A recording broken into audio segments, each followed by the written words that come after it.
실제 지난 10여 년간 반환된 계약이 얼마나 많았는지 집계해봤는데요. 134건 중 28건이 중도 해지됐습니다. 총 22조 원에 달하는 규모죠. 2015년 체결된 7건 중 5건이 해지됐고요.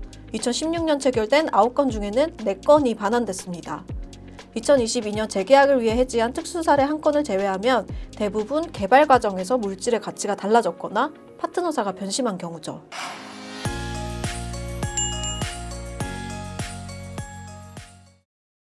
네, 2015년 한미약품이 연달아 잭팟을 터뜨리며 문을 열었던 신약 기술 이전 시장은 10년간 양적으로 그리고 질적으로도 엄청난 성장을 거듭했습니다. 국내 제약바이오 기업이 일궈낸 글로벌 기술 이전 총합계가 어느덧 100조 원에 육박을 했는데요. 복제약 중심이었던 산업 구조가 신약 개발과 플랫폼 기술이라는 고부가 가치 산업으로 탈바꿈한 건데요. 하지만 이 숫자를 그대로 산업의 성과로 받아들여도 될까요?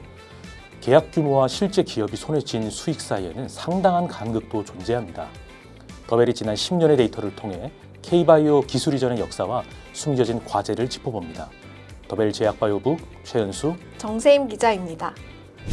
네, 1월 21일은 코스닥 시가총액 1위 알테오젠발의 충격으로 바이오 섹터가 직격탄을 맞은 날인데요. 이날 알테오젠 주가가 22.4%나 하락하면서 48만 1,000원에서 37만 3,500원이 됐습니다.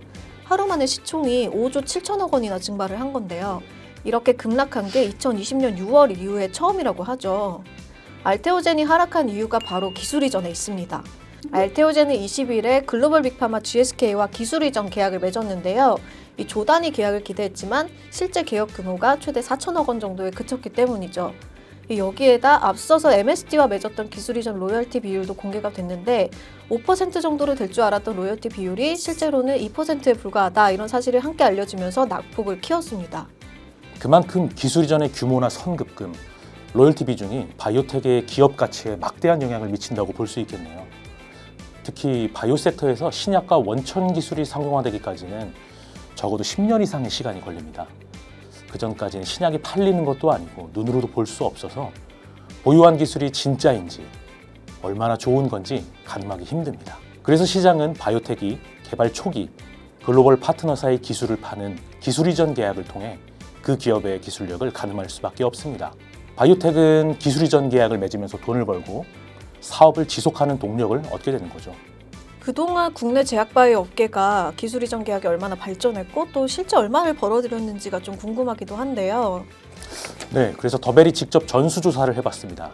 2015년부터 2025년까지 국내 제약바이오 기업이 체결한 주요 기술 이전 계약을 모두 살펴봤는데요. 계약 총액이 비공개이거나 300억 원 이하인 소규모 딜을 제외하고 살펴봤습니다. 지난 10년간 체결된 기술 이전 계약은 총 134건, 누적 계약 규모는 96조 3,354억 원에 달했습니다. 100조 원에 달하는 규모죠. 글로벌 기술 이전의 신호탄을 쓴 건 한미약품입니다. 그 전까지는 이제 해외 진출은 주로 국내에서 상업화 허가를 받고 완제품을 수출하는 수준이었는데, 이제 2015년 개발 단계의 신약 후보 물질을 글로벌 빅파마에 기술 이전하면서 이제 판도가 달라진 거죠. 당시 한미약품은 사노피와 5조 원 규모의 계약을 포함해서 한 해에만 7조 6천억 원에 넘는 계약 성과를 냈습니다. 그 이후에도 빅딜을 터뜨리면서 한미약품은 국내 기업 중에 처음으로 누적 계약 총액 10조 원을 달성하기도 했습니다. 10여 년간 계약한 총액이 10조 2,226억 원으로 집계됐죠. 물론 중도에 반환된 건들도 있어서 현재 효력이 있는 계약은 2조 5,753억 원 정도입니다. 이후에 유한양행이나 동항ST 같은 그런 제약사는 물론이고 이 제약사에서 일하던 우수한 연구 인력들이 창업을 하면서 설립된 바이오텍들도 신약 개발에 적극적으로 뛰어들기 시작했는데요. 그 결과 2018년부터는 유한양행의 렉나자 빅딜을 시작으로 바이오텍들의 성과가 가시화됐습니다. 그런 한미약품 뒤를 잇는 기술 이전 톱티어 3대장이 있습니다. 바로 알테오젠, ABL 바이오, 리가켄 바이오입니다. 이들 모두 한미약품과 유사하게 10조 원에 가까운 누적 계약 총액을 달성했습니다. 그중에 ABL 바이오가 9조 9,930억 원으로 2위를 차지하고 있고요. 알테오젠이 제형 변경 기술로 9조 8,507억 원을 기록했습니다. 리가켄 바이오는 ADC로 9조 5,819원을 달성했네요. 이 모두 비공개 계약은 제외한 수치니까 대단한 규모라고 할 수 있습니다. 코로나19 팬데믹 위기를 지나고 2025년에는 연간 기술 이전 규모가 27조 원을 돌파하면서 역대 최대치를 기록했는데요. 한미약품이나 바이오 3대장 등 이제 소수 기업에 편중됐던 과거와 달리 이제는 비상장 바이오텍들까지 조단위 빅딜을 체결할 정도로 이 한국 바이오 기술에 대한 글로벌 시장의 신뢰가 높아지고 이 산업 전반으로 확산됐다 이렇게 볼 수 있을 것 같습니다. 하지만 이 화려한 숫자에만 취해 있을 수는 없습니다. 이 100조라는 금액이 곧바로 우리 기업들의 수익으로 이어지는 건 아니기 때문이죠. 이 기술 이전은 기본적으로 장기간의 임상 성공을 전제로 한 조건부 계약입니다. 개발이 도중에 중단되거나 실패하면 약속했던 금액을 다 받지 못하게 되는 거죠. 기술 이전 계약은 보통 선급금과 개발, 판매 마일스톤, 그리고 로열티로 구성됩니다.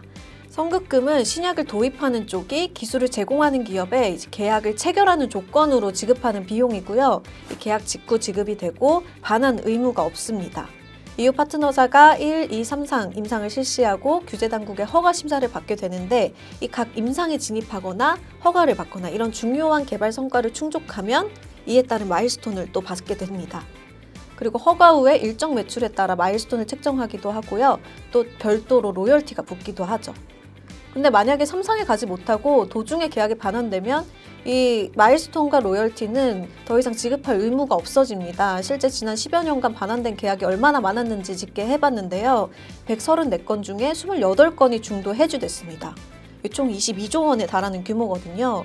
2015년 체결된 7건 중에 5건이 해지됐고 2016년에는 9건 중에 4건이 반환됐습니다.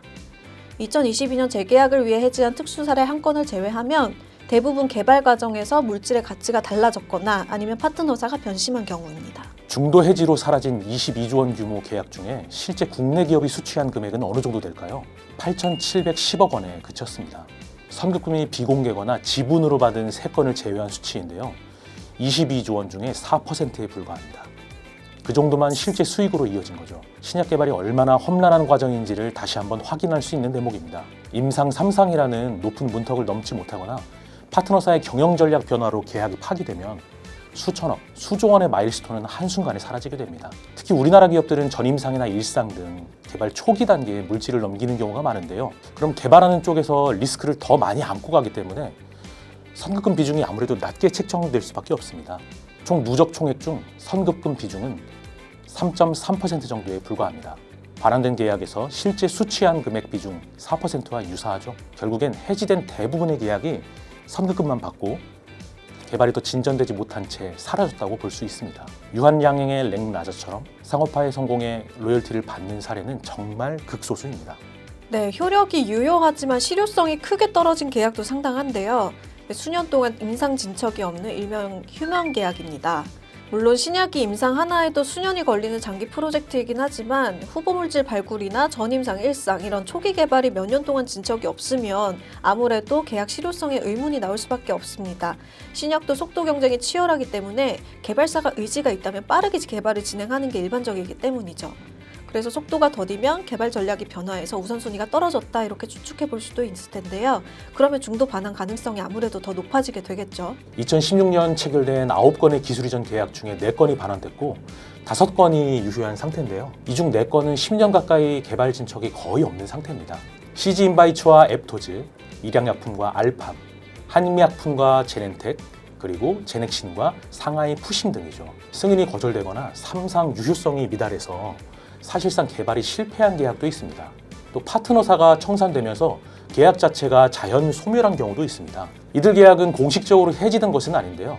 기업이 개발 진척 사항을 공시해야 할 의무도 없습니다. 그렇기 때문에 그대로 계약 리스트에 올라 있거나 어느 순간 스리슬쩍 사라지는 경우도 굉장히 많습니다. 투자자가 기술 이전 계약 건수만 볼 것이 아니라 계약의 질과 진행 사항을 면밀히 따져봐야 하는 이유입니다. 네, 지난 10여 년간 K바이오 기술 이전 계약 양과 질이 크게 상승했습니다. 실제 기술 이전을 통해서 한국산 신약이 전 세계에 처방되는 사례도 늘어나고 있고요. 이 과정에서 시행착오도 있었지만 분명한 건 글로벌에서 한국 신약 기술력을 바라보는 시각이 뚜렷하게 달라지고 있다는 점입니다. 더 많은 유망 기술 그리고 파이프라인을 보기 위해 한국을 찾고 있죠. 얼마 전 2026년 첫 기술 이전 소식이 들렸습니다. 앞으로도 더 다양한 신규 계약이 이뤄지고 개발이 진척되면서 국내 바이오 생태계가 더 활기를 띨 수 있기를 바랍니다. 지금까지 시청해주셔서 감사합니다.